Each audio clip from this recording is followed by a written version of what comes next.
pay respects to Ajahn together. So, Don't blow it at high speed. I mean, otherwise our recording is full. How is the weather in Singapore? Singapore, nowadays it rains almost every other day. We get heavy thunderstorms. Yeah, it rains quite a bit, but it's still warm, so it's hot and humid. Here it's very hot. Very hot. Very hot. What's the temperature like? More than normal. 41 or 42.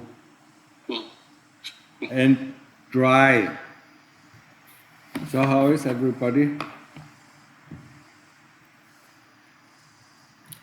I guess. Okay. How many people are online? Now, 13 people. Okay, let's start with the questions. So, anyone have questions, you can raise hand and unmute yourself and ask the questions to Ajahn directly. Alright. Yeah, you want to go ahead? I can't pronounce it. Ignacio? Ignacio, okay, yeah. Good morning, good afternoon, Ajahn. I've been practicing following your recommendation for, let's say, 3-4 months. So I'm able to meditate, about 3 hours, 4 hours sometimes during the day. On weekdays and on weekends, sometimes I'm able to do 6-7 hours, which I think first. Sometimes I start very early in the morning. I try to start at 4 o'clock in the morning. And sometimes I'm not able to sleep. I only sleep maybe 5 hours, 6 hours because of maybe working late. So my question is it more important to maintain the discipline and waking up at a specific hour or doing a number of hours of meditation? Or to try to get some rest, because as you have said, when I don't get enough rest, my samadhi, I struggle with reaching any level of samadhi, and the kleshas are really, they have much more control. But I understand that it could be an opportunity for me to work on my, on stopping those kleshas. But I wanted to ask you, what recommendation you can give for those days that I don't get enough rest. How many hours do you sleep? So normally I sleep 7 hours. The days where I struggle, is days that I sleep 5 to 6 hours. 5 or 6 hours is more than enough.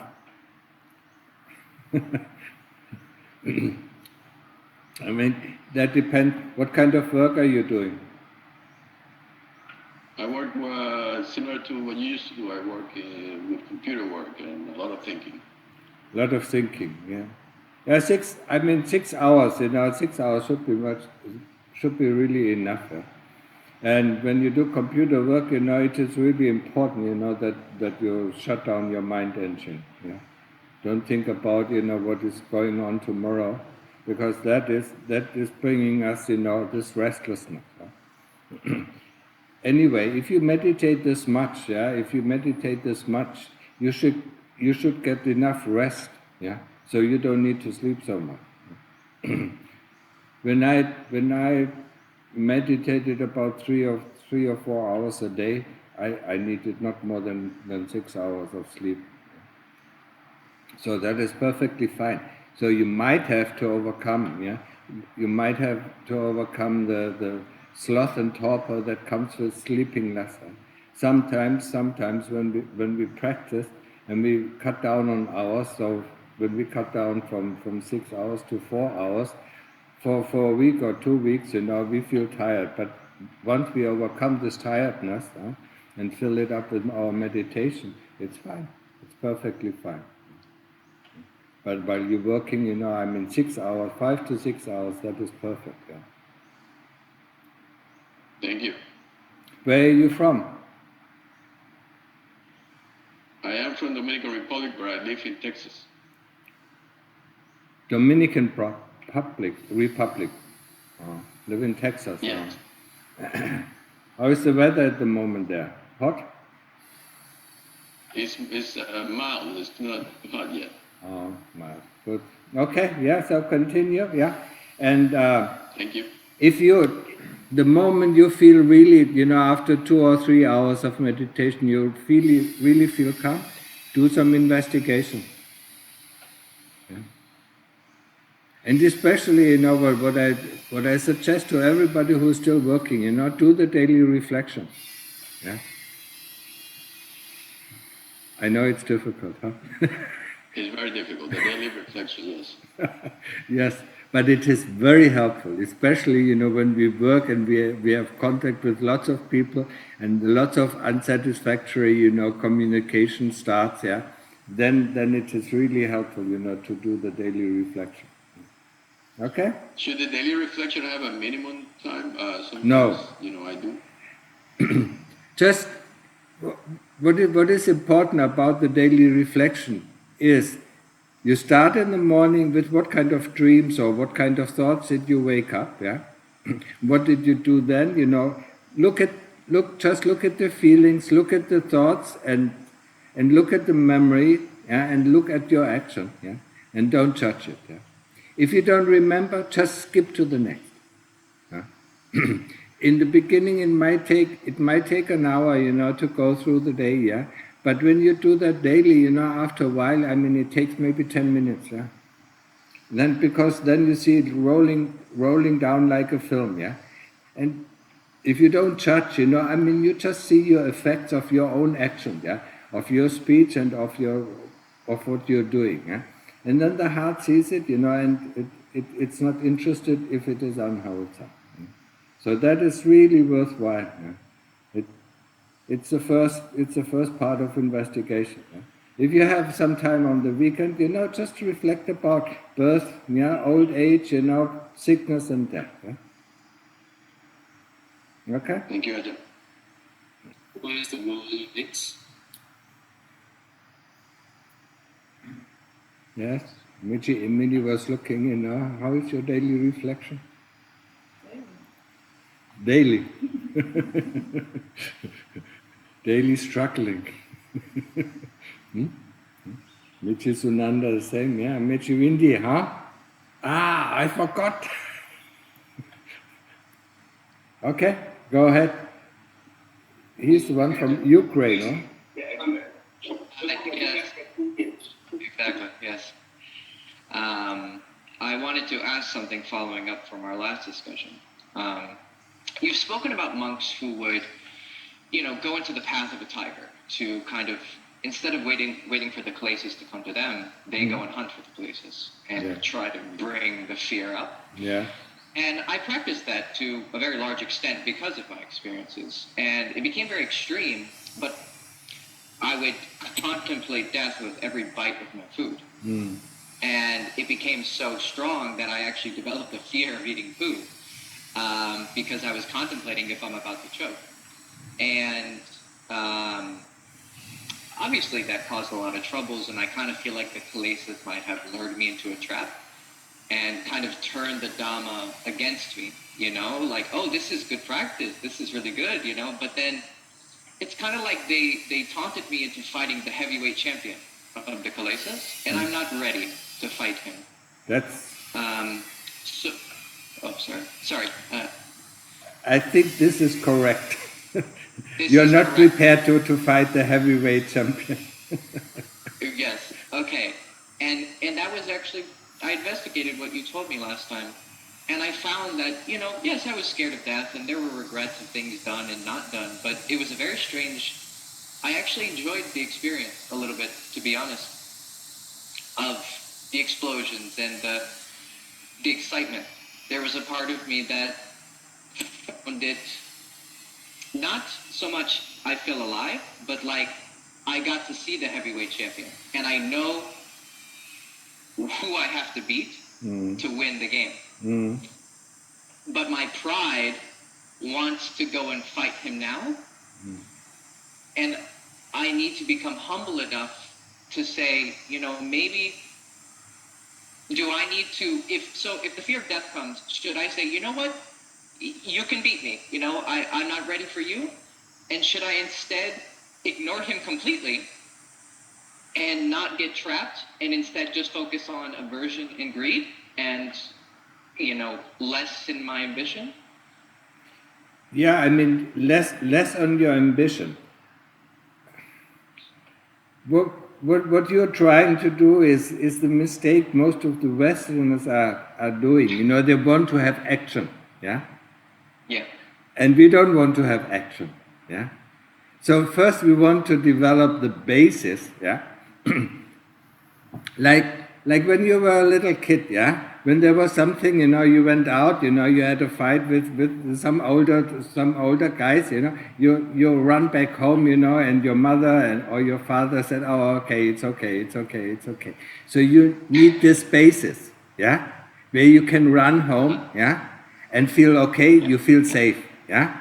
And then once you have this feeling of safe, then you can go out again, yeah? Fight a little bit, yeah? And if it is too much, just raise the white flag, said, okay, that's enough, you beat me, yeah? The important thing is that you know that you have beaten, yeah? But you also know at the same time, the next time I try a little bit longer, yeah? Don't go all in at the same time, because that's how you break, yeah? That's how your resolve can break, and that's how... We are waiting for the thunder. That's how your resolve can break, and also some people, completely give up. Because, something else develops. So don't do that, yeah? Just raise the white flag, say, okay, that's enough for today, tomorrow I'll do a little bit more, yeah? And every time evaluate the experience that you made. So it is much more important to evaluate what actually happened, yeah? I mean, if there's excitement, you can be sure that is wrong. Yeah? Because this excitement comes from our wish, to fight something, yeah? No. The fight goes on very quietly inside, yeah? Not giving in is the fight, yeah? Not giving in to the fear is the fight, yeah? So there's actually no excitement coming up, yeah? So when there's some excitement coming up in your practice, yeah, sometimes, when you're in samadhi, but it's not excitement, it's just happiness or, or more tears running down, yeah. So, I mean, if this excitement comes up, stop it, yeah. So that's an interesting distinction. So, when you enter in samadhi and the rapture starts to cover your body and you feel... That is okay. Right? That's okay. Mm-hmm. Yeah. But if you think you're fighting, now I'm fighting, this big giant, and this kind of excitement, then it's wrong. Because I try to use that imagination of fighting as a way to framework the fight, but I'm just giving into the kilesas when I do that. Yeah. That's the kilesas fighting the kilesas, it never works out. But isn't the Dhamma just good kilesas? You're using the kilesas against themselves? Yes, but the Dhamma is always, observing what is happening, not giving in to the reign of the kilesas. Okay, there's a lot of detail there that I need to investigate. Yes, yeah. Okay. Thank you. What was that? Dog? Huh? That was a nice...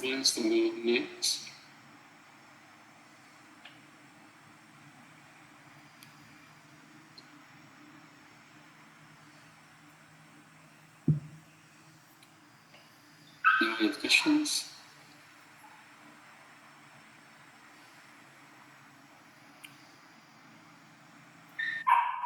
No.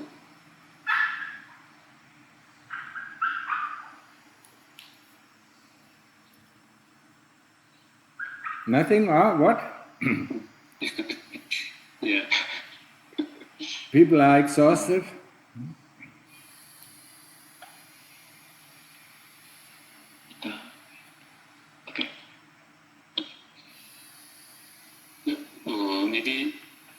we can do the questions submitted first.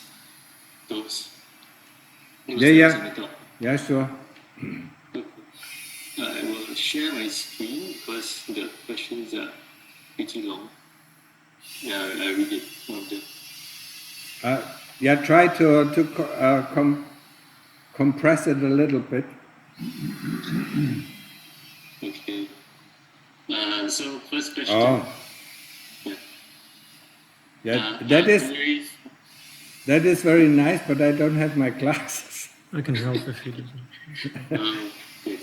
Okay. Okay. I'll just read it. Yeah. Grave misfortunes or sufferings required in order to persuade the chitta to turn inward. For instance, in the case of Abhiranj, his youth was devoted to pleasure and enjoyment. After recovering from a terrible grief, Raj became in 1663 the reformer of the order of the Trappists, which at that time had departed entirely from the strictness of its rules. He at once entered this order, and through him it was brought back to that terrible degree of renunciation in which it continues to exist at La Trappist, even at the present time.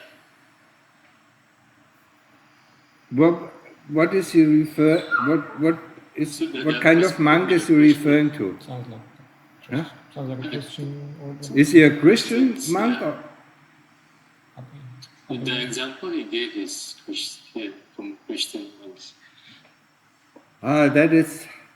That's very difficult. You know, most of the Christian monks you cannot compare to Buddhist monks.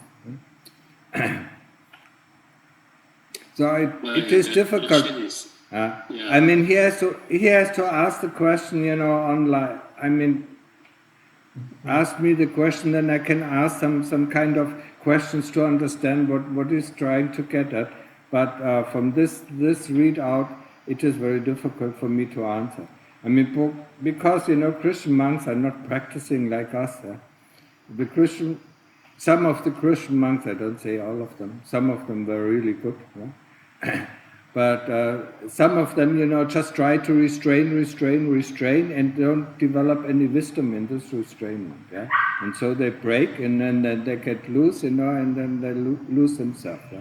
That's all what I can say. Yeah, I'm not too familiar, especially not with this monk. Yeah?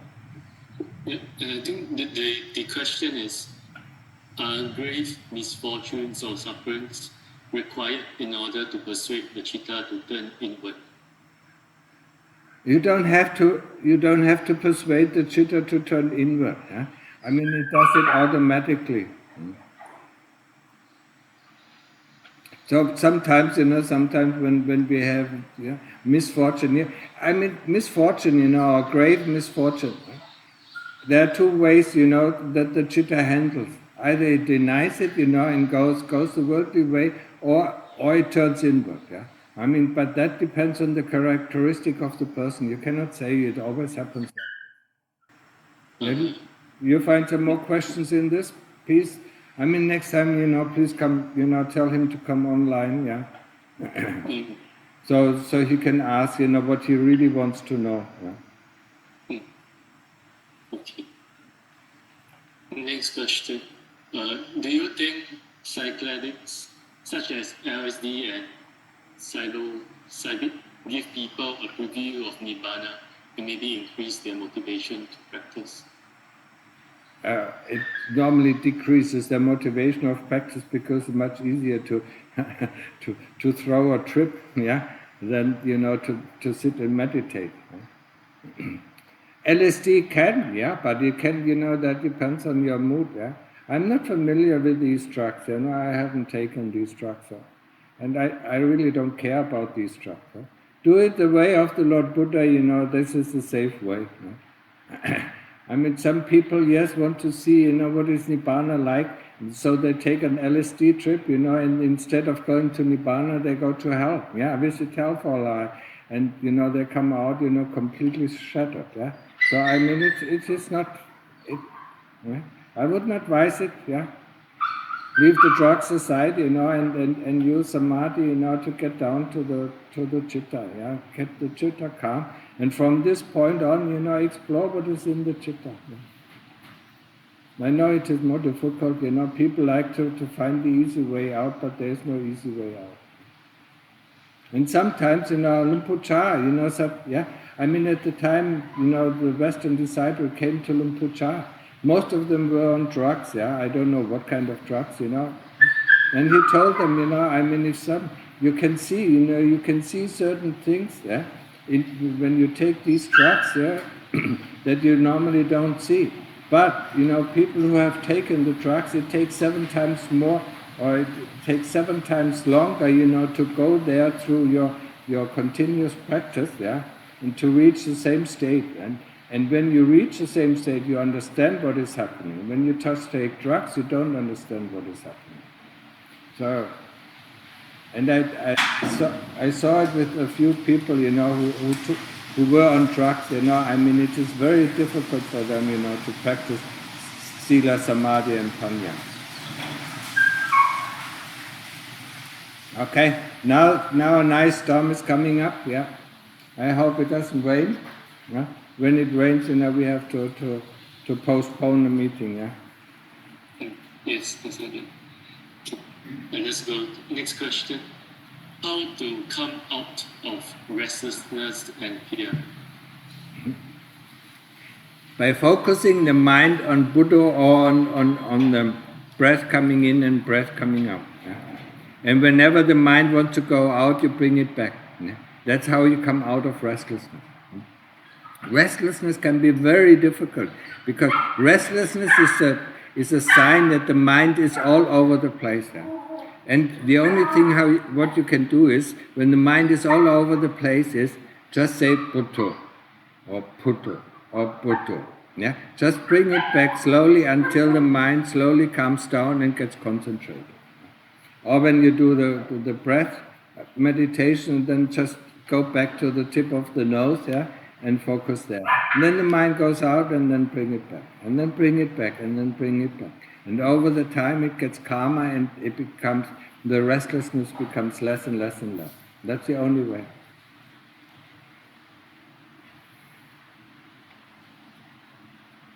Okay? So it's the same for fear as well. I think the part 2 is...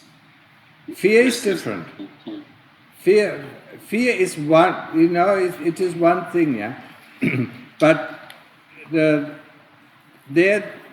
practice is also, the practice is also there. With restlessness, when restlessness comes up, you do it slowly, Butto, and then focus again, Butto, and then focus again, Butto, until the mind slowly draws in. When fear comes up, you do it fast, Butto, Butto, Butto, Butto, Butto, until there is no more thought. When there is no more thought, then you stop for a moment, and see what kind of thoughts or what kind of memories bring up this fear. When this fear comes up again, you do the same thing, Butto, Butto, Butto, Butto, Butto, until the fear disappears, and then you let go. You want to understand what kind of thoughts, what kind of memories are leading to this fear. And then once you know this, then you can investigate what am I afraid of? Because when I'm born, I sooner or later have to die. Am I afraid of the pain of death? Then let's investigate the pain through sitting for long hours. Let's see, what is pain. Okay? So with this feeling, it's the same thing, with, be it fear or be it lust or be it hatred. You have to be really focused, because these things, fear, greed, hatred, and lust, are coming on very strong, and they are coming on because the fire is burning very hot. So you have to pull out all the wood from the fire until the fire extinguished. And the wood for the fire are thoughts and memories. So you have to be very quick. So you repeat the Buddha, or put the breath, focus on the breath very, very, very concentrated. And then once the fear is gone, then you let go, or once the lust is gone, you let go and see what kind of thoughts, what kind of memories, are coming up that produce it. Because they will come up again. Okay, understood? Ajahn did in a talk mention the importance that Longta Mahabua plays on right temperament. Can Ajahn explain more in detail with gratitude and respect? Temperament? Yeah, on right temperament. I never heard looked about talking about temperament. Yeah, okay. And I mean, if I translate, I mean, I read all the books in English. I mean, there's never the mention of temperament in any of this book. Huh? So, I mean, it is difficult for me to understand what he means with temperament. Yeah. Okay. Sorry, I mean, next time he has to specify the questions a little bit more. Yeah? Or give me the talk, the number of the talk where Lukta said it, yeah, and then I can understand it. Yeah. Sorry, but okay. Yeah. Next question. This one is a bit long as well. Hello, Ajahn. Is it just good karma that has led me to Dhamma this life? As I'm confused, how can an animal become a human, woke up to a human rebirth if the animal cannot consciously make good karma? what exactly is his question? I mean, yes, it is good karma if you're born as a human being, yeah, and it is bad karma, if you're born as an animal or go to hell or are born as a ghost or a hungry ghost, yeah. But sooner or later, your karma, that leads you down to the hell or down to the ghost realm or to the animal realm, will be used up, yeah, and then you come back as a human being. With the animal realm, it is very difficult, yeah, because as an animal, it depends on if you're an animal that doesn't live on other creatures, yeah. I mean, then it is the way up. If you're an animal that lives on other creatures or kills other creatures or tortures, hunts other creatures, then you will go down the spiral, yeah. And I mean, if it is good karma, of course it is good karma when you're led to the Dhamma. Huh? But then it is your choice, it's my good karma. Then you have to perpetuate this good karma, by going in and by going forward on the path, of the Dhamma. Sorry, these questions are a little bit abstract, it's very difficult for me to... Yeah, that's part one. Part two, does it mean that now I have found the Dhamma? Now he has found the Dhamma. Does that mean that no matter how much effort, I guess, he puts in this life, there's a chance that he will lose the knowledge of the Dhamma the next life when he is born as an animal or a human with no chance in Dhamma? If he keeps with the 5 precepts, he's certainly not born as an animal. If he doesn't harm any animals, yeah, he will not be born. People don't seem to understand what is karma. Yeah? If I kill animals, if I torture animals, then sooner or later, if I do that enough, I will become an animal. But if he has found the Dhamma, and if he keeps the 5 precepts, he doesn't have to worry about it. If he practices along the path, and constantly reminds himself, even if I die before I can end this path, I want to practice it in the next life. And if he works for that, there is a good chance, that in the next life, he becomes a human being, or he goes up the Deva realm and then becomes a human being, and then can continue his pursuit of the Dhamma. But if he doesn't make this mental, this mental image, this is the Dhamma, this is a precious thing that I have found now, yeah, and I don't want to let it go, yeah. If he doesn't, if he sometimes, okay, that's fine, and then he looks at the world and sees, there's much better things in the world, and then he gets lost, yeah. And then that can also happen for a whole lifetime, yeah, that he gets lost, in the central forms of the world, yeah. So he has to keep the Dhamma, be precious, something as precious, and constantly remind him, yeah, I'm on the way to Dhamma, and I don't want to lose it, yeah.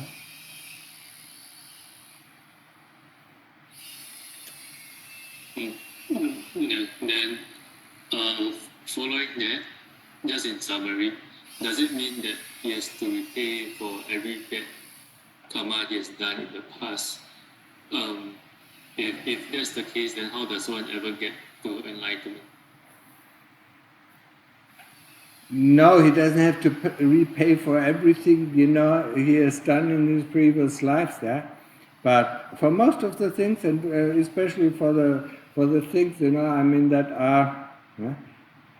that are really grave, yeah, he will have to repay, yeah. But if he is on the path of Dhamma, then he will repay it in a different way than he is in the path in the world, yeah.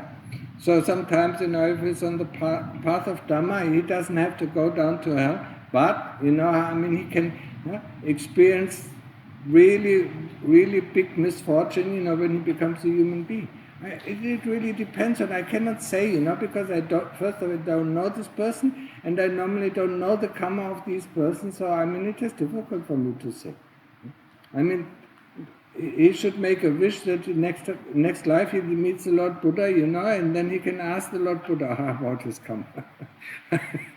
Because the Lord Buddha is certainly one person, who can tell him about, what is in store for him. But for me, I have a certain inkling about, how karma affects, our practice, or how karma affects our life and things. But this is not extensive, yeah.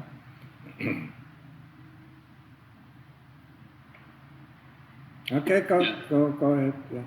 Yeah, the next one is on the 5th precept on alcohol. Yeah. So, if one dies an alcoholic but has acted good in all other ways, for example, has not killed or harmed another person or stolen anything, does that mean that the person will still go to hell? Yes. Yeah, so if one gets sober, so after being an alcoholic, he gets sober and keeps the precepts for the rest of their life. What happened to all those years spent drunk and not sober? People don't understand, if you're drunk, you say things and do things that you don't remember, huh? And these are, most of the time, are against the precept. Yeah? So he has to experience not only the precepts of not drinking alcohol or taking drugs, yeah, but he also has to experience the things that he did while he was drunk. Yeah? If he is going from now on, yeah, I don't know how long he has been an alcoholic. If he goes on from now on, to the end of his life, keeping the 5 precepts and practicing, he might go to hell or he might not go to hell. Yeah, it is very difficult to say. But if he can't let go of the alcohol, and thinks in the last moment of his death, oh, it would be so nice, huh? Oh, there's so much pain, why don't I drink something? Yeah? Then he certainly goes to hell. The last moments of one's life, before one dies, these thoughts and memories that come up, are very important, and send us on the way, they can send us on the way to heaven, they can send us back in the human realm, or they can send us to any kind of lower realms, yeah. It's very difficult to say, yeah. Just for people who have broken the precepts, even there were grave precepts, yeah. If you're steady now, it can only become better, yeah. That is the most important thing. Yeah? If you are keeping the precepts from now on, don't look back, yeah. Forgive yourself, forgive others, yeah, and ask others for forgiveness for whatever you've done unto them, yeah, and that's it, and then go your path of practice, yeah. Use samadhi and develop some wisdom. Yeah? And also the same thing holds true, fix yourself on the right path. Yeah? And once this is gone, whatever happens, it is much easier to bear. Yeah? These are all so theoretical questions, difficult to answer. Huh? Yeah. Yeah. There's one last part. Does being drunk itself bring bad karma, or even if they just harmlessly sit around alone, not doing anything? What was the question? While they're drunk, if they just sit at home and do nothing, is it still bad karma? I mean, it is bad karma, but it isn't, yeah. I mean, why does he drink, yeah? Yeah? I mean, because he has a lot of dukkha. If he would, instead of drinking, would investigate his dukkha, I mean, he would gain some wisdom. It is not as bad, and it might not, he might not have to go to hell, yeah? But as I said, these are rhetorical questions. I cannot answer them, 100%, yeah? There might be a chance that he doesn't have to go to hell, and there might be a chance that he has to go to hell, has to drink some liquid iron, to know, that alcohol is not good. Okay, so. Last question. I'll just read it out. Is that why we are practicing, we don't make good on that karma? That as there's no becoming when we haven't made any karma by just doing the practice. I mean, he completely lost me. Basically, he's asking, while practicing meditation, he thinks we're not making any karma. Is that why Of we course. practice? No.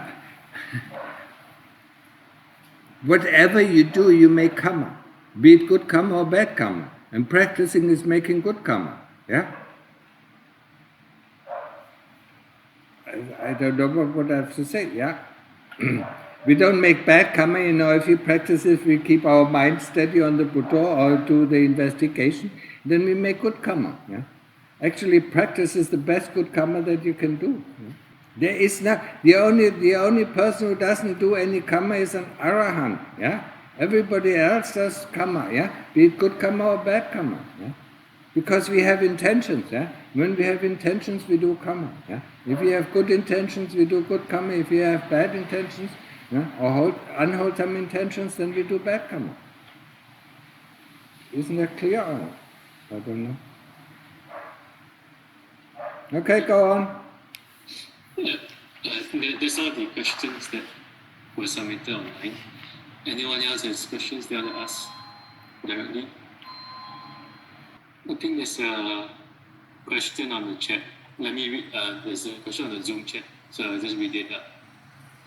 Dear Tan Ajahn, please guide me how to contemplate death in my daily practice. Sadhu, and thank you very much. How to contemplate death? In my daily practice. Think about birth, think about old age, think about sickness, and see, and think about death. I mean, you have seen people dying, yeah? I mean, if you haven't seen people dying, go to a funeral, go to the cremation site, where you see people are getting burned up, and then contemplate it for yourself, yeah? What is it, what is it like, I mean, to die, yeah? Of course, it is much better, if you have some samadhi, and then tell the chitta, show me one of my deaths, yeah? And then the chitta will show you your death, and then you can investigate it more. People are normally afraid of death, yeah? So, I mean, think about, yeah, I'm going to die, or think about it, I have a big sickness, yeah? I have cancer, yeah? I have 1 more month to live, yeah? And then go through this month, yeah? And then go through the pain, and go to the end, and until there's no more breath, yeah? Until the breath stops, yeah? And then look, what is happening after the breath stops, yeah? Then go on, in the decay of the body, yeah? What happens after the breath stops, yeah? And then what happens after this, and what happens after that, yeah? Until you've gone through the decomposition of the body. Or think about, I mean, you go back home, You want to change it, you are alone in your home, yeah, you close it, you know, and one of the light is not working, you take a ladder, you know, I mean, you change the light bulb, you fall from the ladder and you cannot move, yeah. And nobody is around, you know, nobody is helping you, you know. I mean, you've broken your ribs, you know, and you just die of thirst, or you just die of of hunger, yeah. First of death, of thirst. Yeah? I mean, think about these possibilities. Yeah? Or think about, you know, somebody, yeah. Somebody comes up, you know, and beats you up, you know, and beats you up to a pulp, you know, and then what happens, you know, and let you lie in the street and nobody helps you, yeah? Until you die. Yeah? Think about these things, yeah? and investigate, what are you afraid of? Are you afraid of the pain of death? Yeah? Or are you afraid of death itself because you don't know, yeah, what is coming after it? These are just few examples. You know, I mean, be creative about this. Yeah, I mean, that's all what I can say. Be creative, you know, I mean, imagine all sorts of death, yeah?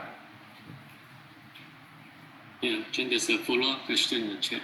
So, is death contemplation done using oneself as the object, or can it be using another person dear to you, for example, your father?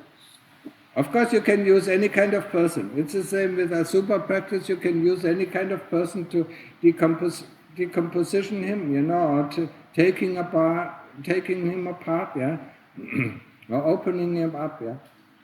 That's the same thing. But also, there's a certain fear about your own death. Yeah? But most of the time, you know, I mean, especially if you see somebody self-suffering, yeah. Then we also suffer, yeah? Because we always, you know, we put it back on ourselves. We always see this image of the person suffering or the person close to die, and we get the fear, you know, of this person. Yeah. So I mean, it is okay, you know, to see somebody else, especially some loved ones, you know, dying, you know, or whatever. As I said, be creative and see what kind of fears there are coming up. Yeah? I mean, we are Buddhists, we know, you know, I mean, if you change, just like the people in the world, you know, if your old car, you know, doesn't work and you have to put it to the scrapyard, you go and look for another car, yeah?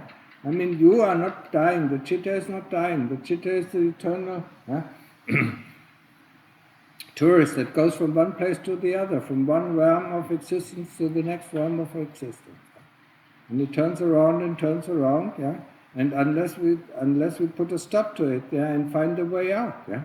And that's why we are practicing. Yeah? We are not practicing to make us happy for a moment, yeah. We are practicing to find a way out of dukkha, because dukkha is the first thing. That's why we start practicing. Yeah? I've seen a lot of people, you know, I mean, when they have a lot of dukkha, they practice very hard, you know, and then suddenly they don't have so much dukkha, and then they stop practicing. Yeah? Until, you know, a few years later, they drop into a lot of dukkha, and then they start practicing again. You know? Practicing is not, you know, what is it, Vitilabai?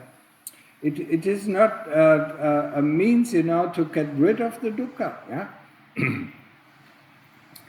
Not rid, yeah.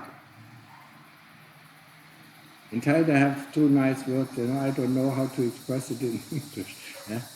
I mean, to overcome, you know, it's always the same, yeah?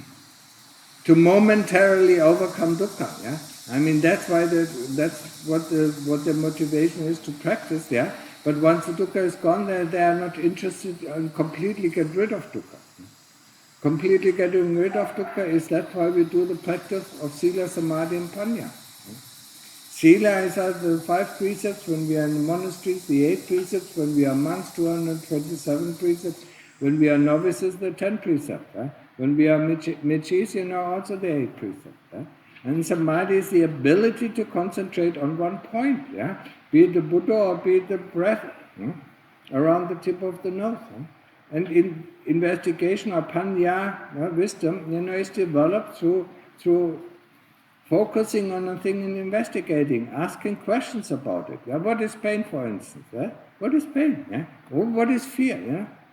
What is the reason why fear comes up? Yeah?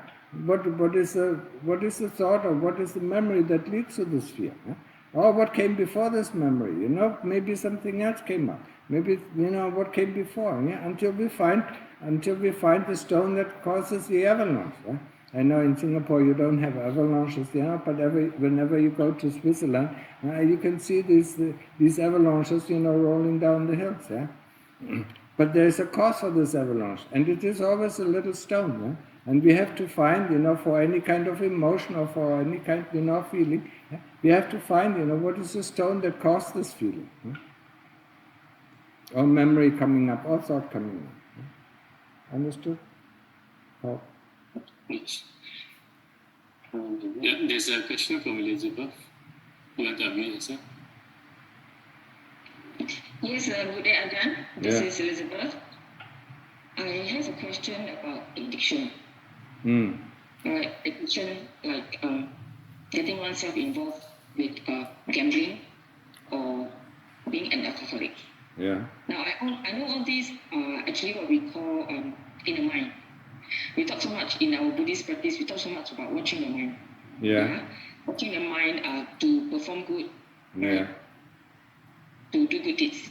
Then again, these people, when you tell them about watching your mind, when you are into the desire to want to stay there in the computer screen, in front of computer screen for hours, playing your games and then into betting, all this.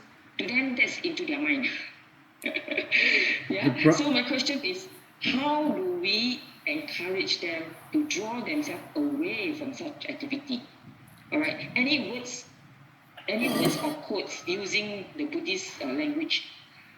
I have tried. It will turn them away. It makes things worse. They will just tell me, I'm not along your faith. Don't give me all this crap. So it's really a struggle for me. I have no other words how to encourage them to put themselves away from all this unwholesome, and their addiction can be so bad when they're into debts, they will tend to steal, and that to me is really, I cannot take it. It's really bad karma to me, okay, and also upon themselves, it's really bad karma upon themselves. So I really wonder how can they redeem all this bad karma they have done upon themselves. They're in hell. Yeah. They have to go to hell. I'm sorry. Normally I cannot talk about, when you refer to other people. I cannot talk about this, But the only thing that you can do, they say don't talk about this Buddhist crap, Show them the dukkha. That what makes them,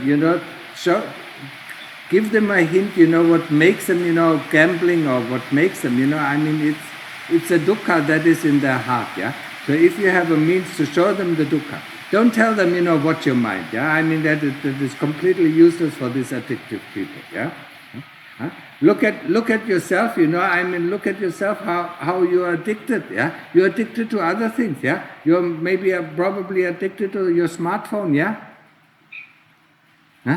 This is addiction, You cannot let go of looking at the smartphone. There's a sound from your smartphone, you look at it, This is already addiction, And then see, why am I, always go from your own experience, Why am I taking this for? Or why is it, and then look at this, look at this, this pain, that is in our heart, that's why they do gambling, Or that's why they do, do drugs, and it becomes worse and worse, and there's heart, and you cannot convince them with words. You can only try, to hint at that dukkha, at that dissatisfaction that they feel at that moment, Because Buddhism is something that you don't preach. Buddhism is something that people with a little bit of wisdom, come to understand themselves, and they have to be open for it. When they come and ask you questions, how can I overcome my, my addiction is becoming worse and worse and worse, and then they come to you and say, how can I overcome my addiction? Then you can teach them. Thank you, Ajahn. I'm waiting for that day for them to come forward to me with their question. Blessing, thank you, Ajahn. Anyone else have questions? PH? Yeah, you can unmute yourself. Okay, yeah. So actually my question is regarding blessings by Christians, because I am a Buddhist, but I have many friends who are Christians and Catholics, and due to my medical condition, many of them have been very kind to pray for me, and one of them even wanted to invite me to a healing session. So those who pray for me, I am very grateful. But for those who invited me to a healing session at the church, I am not quite sure. So I wanted to know, what does a Buddhist position on this? Are they just open to any kind of blessing? Do they just attend any session? Or I'm not very clear on this. So maybe Ajahn can give some advice. Thank you.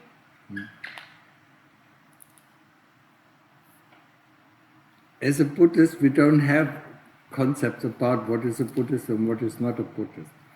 As a Buddhist, whatever is given to us or whatever is offered to us, I mean, if we don't know what the effects of it is, we can go there. So you can go to this healing session, and then after this healing session, ask yourself, was it a good experience? Was it a wholesome experience or not?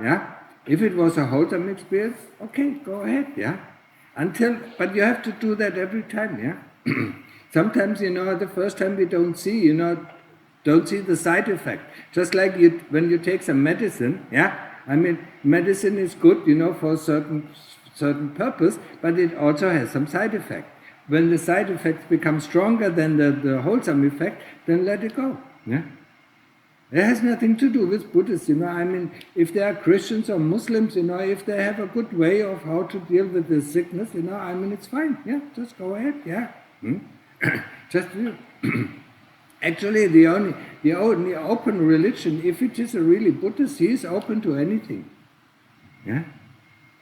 But he will always contemplate, what is the effect of what I'm doing, on my chitta, on my soul, on my chitta, on my heart, And if he sees it's a good effect, so,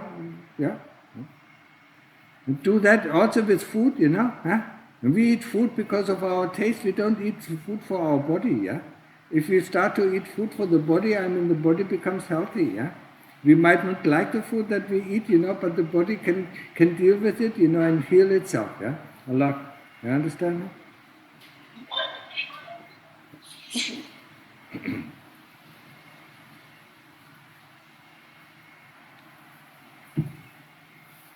And you want to go ahead? I think this.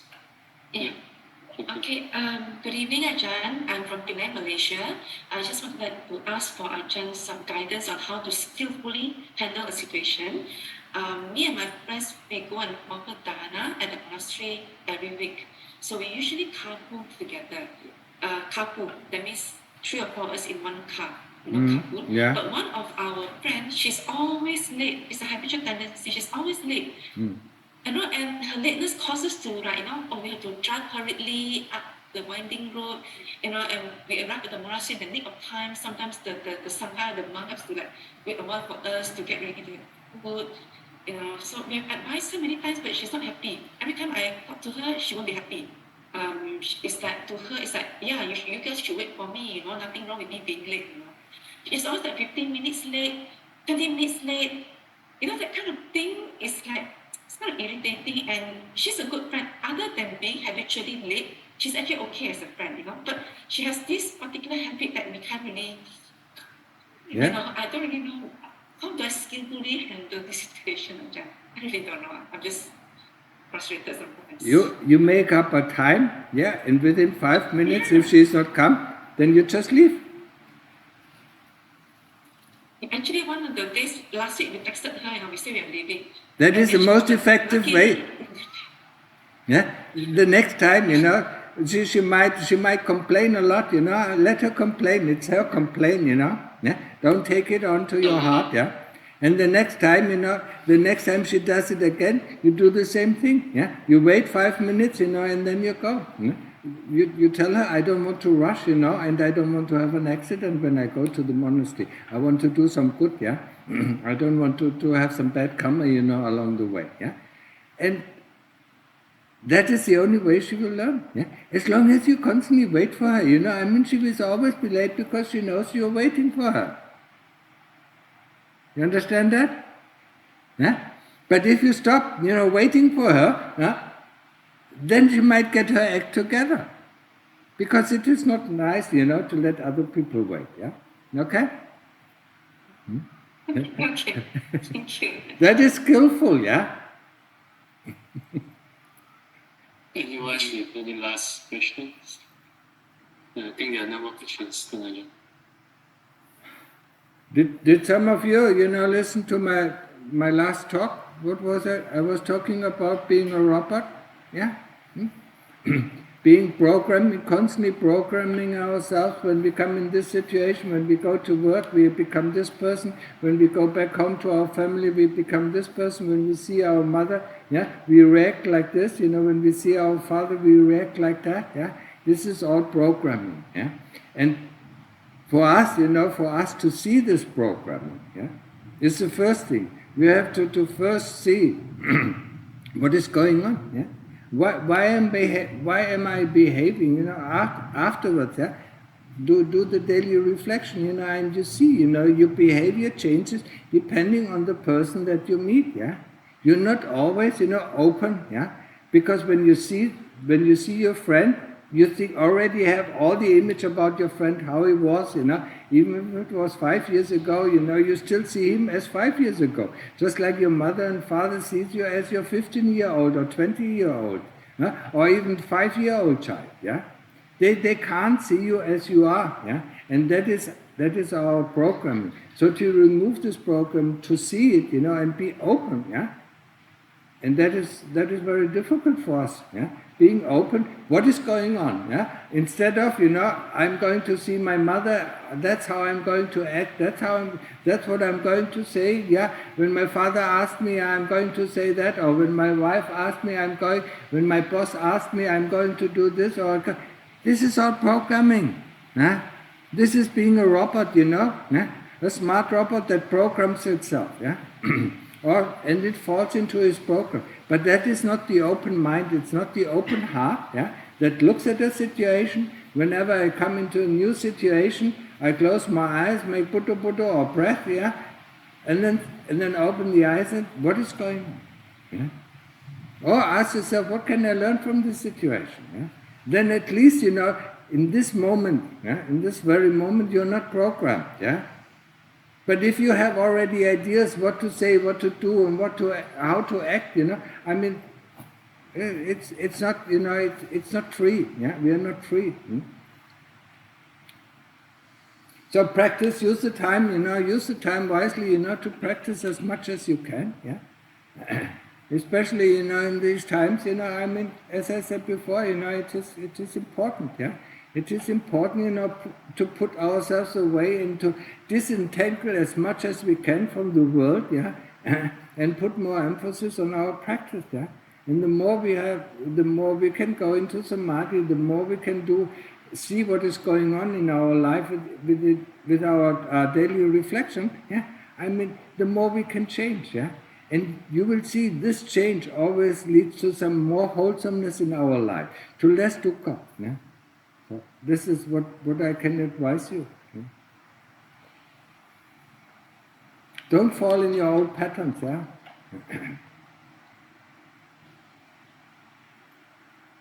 Okay, Sani? Yeah? And the people from Singapore, next month, we'll have a little bit more time, to ask questions, or? Yeah, I'll send you the poster by tomorrow. How many people will attend? Do you have any idea? No idea yet. I'll let you know when we complete the registration. All bureaucratic. At least this Zoom session is not bureaucratic. Anyone who wants to join you, he doesn't have to register. Yeah? He just can come on. Okay, so I mean, if you don't have any questions, then I wish you a good meditation session. Practice. Yeah. Thanks, Oli. Linda, yes, practice. I sang as well. Yeah. Being at home. Yeah. Okay. Goodbye then. Yeah.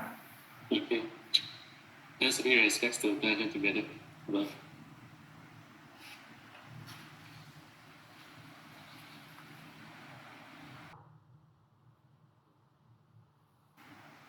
So, and it's the same for us, I mean, use the time wisely, yeah? I mean, we have hardly anything to do here. Yeah? We have very little distraction, yeah? Also, you try to keep calm, when you go to the Pana, don't do so much talking, yeah? Idiot, yeah? It used to be, yeah, in Pantat, when I was at the monastery, I mean, we came to the Pana place, we took our coffee and we took, this or that, maybe a dish with this and that, and then everybody went to another place, yeah? And then he ate it, then he washed it and then he put it back, he went back to his putti, yeah? There was no interaction. If there was if some of the monks, started, talking about it, Lungta Mahaprabhu came out of his putti, went straight, and then all the monks, saw him, and then disappeared, yeah, because they knew that they are not allowed or they are not supposed to do that. Sometimes, a Westerner came to Wat Papantat, he saw me and he wanted to talk, yeah, and I wanted to go back to my kuti, and then I saw Lungta, and then I just ran in the woods. I didn't want him to catch me, yeah.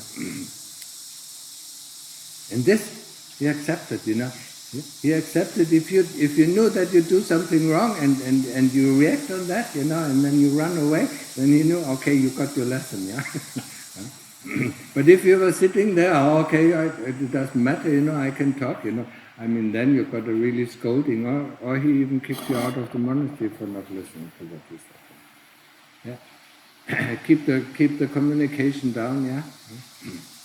And also, reflect about, do the daily reflection. You see a lot of things, yeah. And don't judge it, don't judge, yeah. Just see what was going on. What did you say? Huh? And then our memory is so good, I mean, our chitta remembers everything, yeah. I mean, we can remember the reaction of the other person. If we are good, we can remember the reaction or the face of the other person when we say this, yeah.